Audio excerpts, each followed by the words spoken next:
Aquí estamos con Lucas Jaerer. Gracias por venir, Lucas, muy generoso.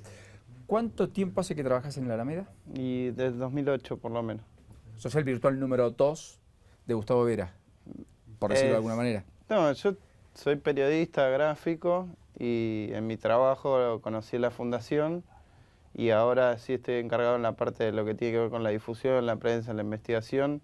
Estoy, no sé si el número 2 porque hay muchos compañeros que trabajan también hace bastante tiempo. Por ejemplo, estuvimos en Roma en un coloquio sobre trata de personas que auspició el propio Papa hace 10 días y bueno, fuimos con el abogado de la Alameda, que es Mario Ganó, es un abogado penalista muy prestigioso.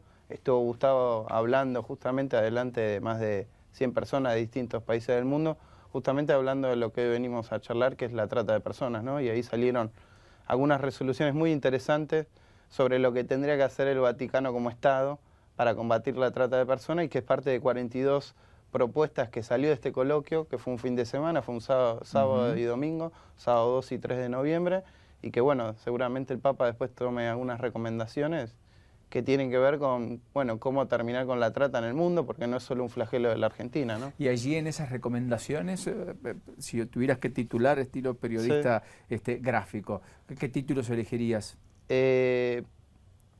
Es muy duro el documento porque el título que elegiría es La lucha frontal contra la mafia.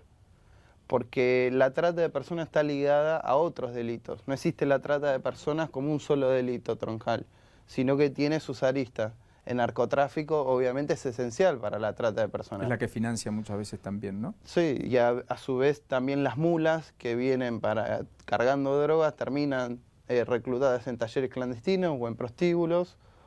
Y eso lleva también a armarse, entonces existe el tráfico de armas, porque vos necesitas proteger la mercadería que es tanto humana como de drogas. A diferencia de la cocaína, la persona se la puede utilizar una y otra vez incansablemente, en cambio la cocaína es una dosis o cualquier otra droga y se termina, hay que volver a hacerla. En cambio una persona es una mercadería que se utiliza 1000 veces y bueno, hasta que no pierde vida sigue utilizándose. Y el mecanismo de la trata, el propio Papa lo ha denunciado cuando se acercó a la isla de Lampedusa, en el sur de Italia, y el tráfico de los inmigrantes, ¿no? Y la terrible situación que ha pasado. Yo creo que el trabajo que él ha construido durante años con la Alameda, del 2008 hacia adelante, ha logrado grandes cambios en la Alameda, en la Argentina y en la ciudad de Buenos Aires, ha puesto el tema de la trata de personas, el narcotráfico. De hecho, el documento de la Iglesia y de los obispos locales hablando de narcotráfico todavía sigue generando repercusiones ha movido al Estado con medidas espasmódicas, pero lo ha movido. Que en principio eran absolutamente necesarias, por lo menos una condición necesaria, no suficiente para resolver el problema, pero tener al único organismo que entiende sobre la prevención de la lucha y el narcotráfico acéfalo desde hace más de 6 meses, era una señal muy clara de que no estaban no solo en la prioridad del gobierno, sino que además ni siquiera estaba en el círculo de la segunda o tercera línea, digamos. Sí, es un problema, nosotros decimos, transversal a las fuerzas políticas. Yo llevo una remera que es de parte de la Red Nacional Antimafia, que se está construyendo en los barrios de la capital federal, pero también en el interior. De hecho, Gustavo estuvo con la monja Marta Peloni, y la van a recordar por el famoso caso de María Soledad. Sí, claro. También con María Luján Rey de Familiares de Once, con distintos periodistas como Carlos del Frade en la ciudad de Rosario se ha presentado la Red Antimafia y ahí funciona otra gestión, que es el socialismo. Si uno viene a la capital federal, Mauricio Macri gobierna hace más de 6 años la ciudad autónoma de Buenos Aires. Y si uno recorre distintas localidades del país, va a encontrar la misma problemática. Hoy la Argentina es el tercer exportador de cocaína del mundo, algo que la Alameda venía reiteradas veces repitiendo. Tenemos cerca de 8.000 prostíbulos en todo el país. La Alameda ha contado solo en la capital federal cerca de 1.200 prostíbulos, todos obviamente vinculados al proxenetismo, a la trata y al narcotráfico, ¿no? ¿Y están focalizados en una zona de la ciudad en particular? ¿Hay mayor densidad en alguna zona en particular respecto a otra? Tienen distintos formatos. Por ejemplo, en el trabajo que hicimos con los vecinos de Recoleta, ustedes saben que estamos en Parque Avellaneda, un barrio a la zona sur, en la esquina de Directorio y La Carra, hemos viajado por distintos barrios y construido, porque el problema de la trata de narcotráfico no solo está en los barrios del sur y a veces, como nos quieren decir, solo en las villas concentradas. Recoleta es un punto neurálgico del crimen organizado. De hecho, alrededor del propio Ministerio de Seguridad, del doctor Puricelli, antes de la doctora Nilda Garré, tenés los antros más poderosos de la mafia, que son los prostíbulos que ha manejado Raúl Martín, el ex agente de la CIDE, que estuvo vinculado justamente al actual jefe de gobierno Mauricio Macri, con una denuncia que hizo su propia hija, donde aseguraba que la banda de Martín había financiado parte de la reelección de Mauricio Macri. Ella fue testigo, hizo una denuncia penal.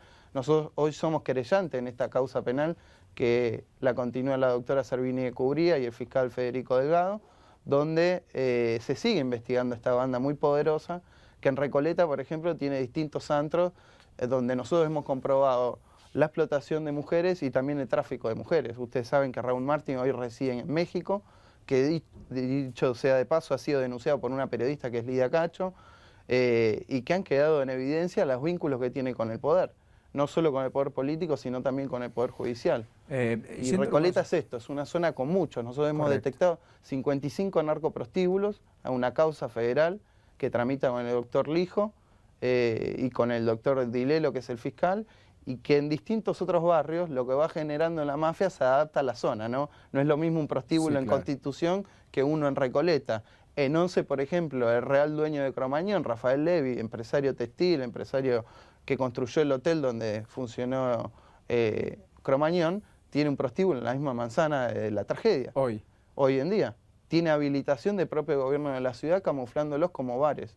Muchos de los prostíbulos, y es una resistencia del PRO, en discutir en la legislatura, sacarle las habilitaciones que encubren a los prostíbulos como bares, confiterías. Bueno, supongo que eso con Gustavo Vera sentado en un asiento en la propia legislatura va a potenciar el debate y probablemente el debate ojalá se dé, porque además amerita darlo. Esa es la idea. Sí. Ahora, Lucas, la llegada de Martín ¿genera expectativas al Ministerio de Seguridad en reemplazo de Puricelli a nivel nacional? No fue La experiencia de Nilda Garré en los barrios construyendo lo que serían las mesas barriales no fue fructífera para los barrios. Lo cuento por experiencia propia porque yo he participado en muchas de estas reuniones. Hemos tenido también reuniones con Bernie, puntualmente por el barrio de Once. Le hemos explicado algunas medidas que nosotros creemos que deben ser las correctas. No han tomado, o sea, se dan en general golpes mediáticos que después terminan un negocio sencillo, no para ir a las grandes ligas de la mafia. Negocio sencillo, robo de celulares o de computadora, que es habitual que se robe en la zona de Recoleta y que termine en aguantaderos en el barrio de Once, que está muy cerquita. Se clausura, van los medios, llevamos preso y al otro día sigue funcionando. Respecto a la expectativa de cara al futuro, ALAC dijo que el gobierno va a ir otra vez por la idea de imponer penas más duras para aquellos que ingresen a estos lugares, que sean los clientes de la prostitución. ¿Eso está bien? ¿Está bien enfocado? Está bien la penalización. Hay experiencias en distintos países que hablan... ¿Eso sirve, ayuda a modificar el impacto, a bajar? Sí, habla de la penalización de los prostituyentes, porque nosotros no los llamamos clientes, porque no es una mercadería como consumir una gaseosa. Está muy bien, y vale la pena remarcarlo. Y esto digo porque el ministro ha utilizado términos que no son del todo correctos en la legislación internacional, ¿no? Él, siendo ministro de Justicia, tendría que llevar la delantera, por lo menos en el vocabulario y en la forma de... La palabra ideal sería... Prostituyente. Prostituyente. Porque se habla de sometimiento, o sea, la mercadería es una mercadería, es una persona, no es una mercadería común, y se está pagando para violarla. Creemos que sirve, pero en el contexto de una Argentina donde los altos niveles de corrupción y de complicidad con las mafias es... casi hacer política para los diarios, ¿no? Para los titulares, para decir que estamos avanzando.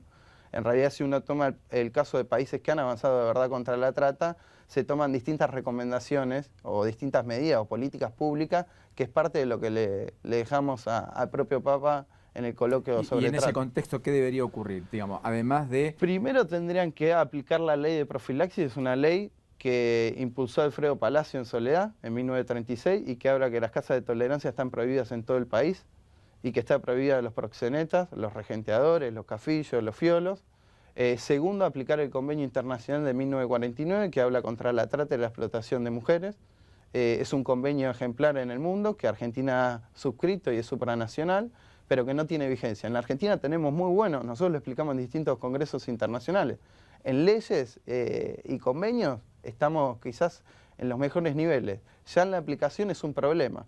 Y claro, la aplicación está en problemas porque si tenemos funcionarios, por ejemplo, en el Ministerio de Justicia, ustedes saben que se hace la asistencia de rescate de víctimas. O sea, se allana un prostíbulo, se allana un taller clandestino, acompaña las personas que están en asistencia y rescate de víctimas.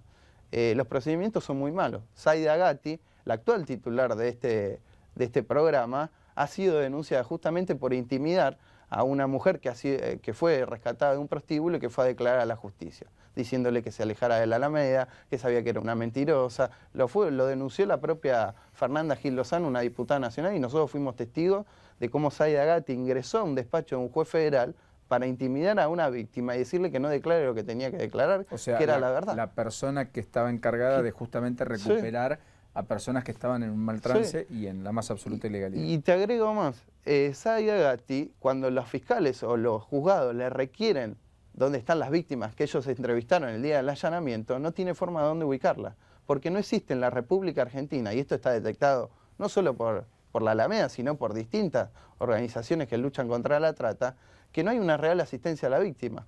Hoy te saco un prostíbulo, das un testimonio en la justicia y te volviste de vuelta a caer en las manos de las redes de trata o de los talleres textiles clandestinos. No existe un seguimiento. Han sido requeridos por distintos fiscales y juzgados y el Ministerio no sabe qué responder.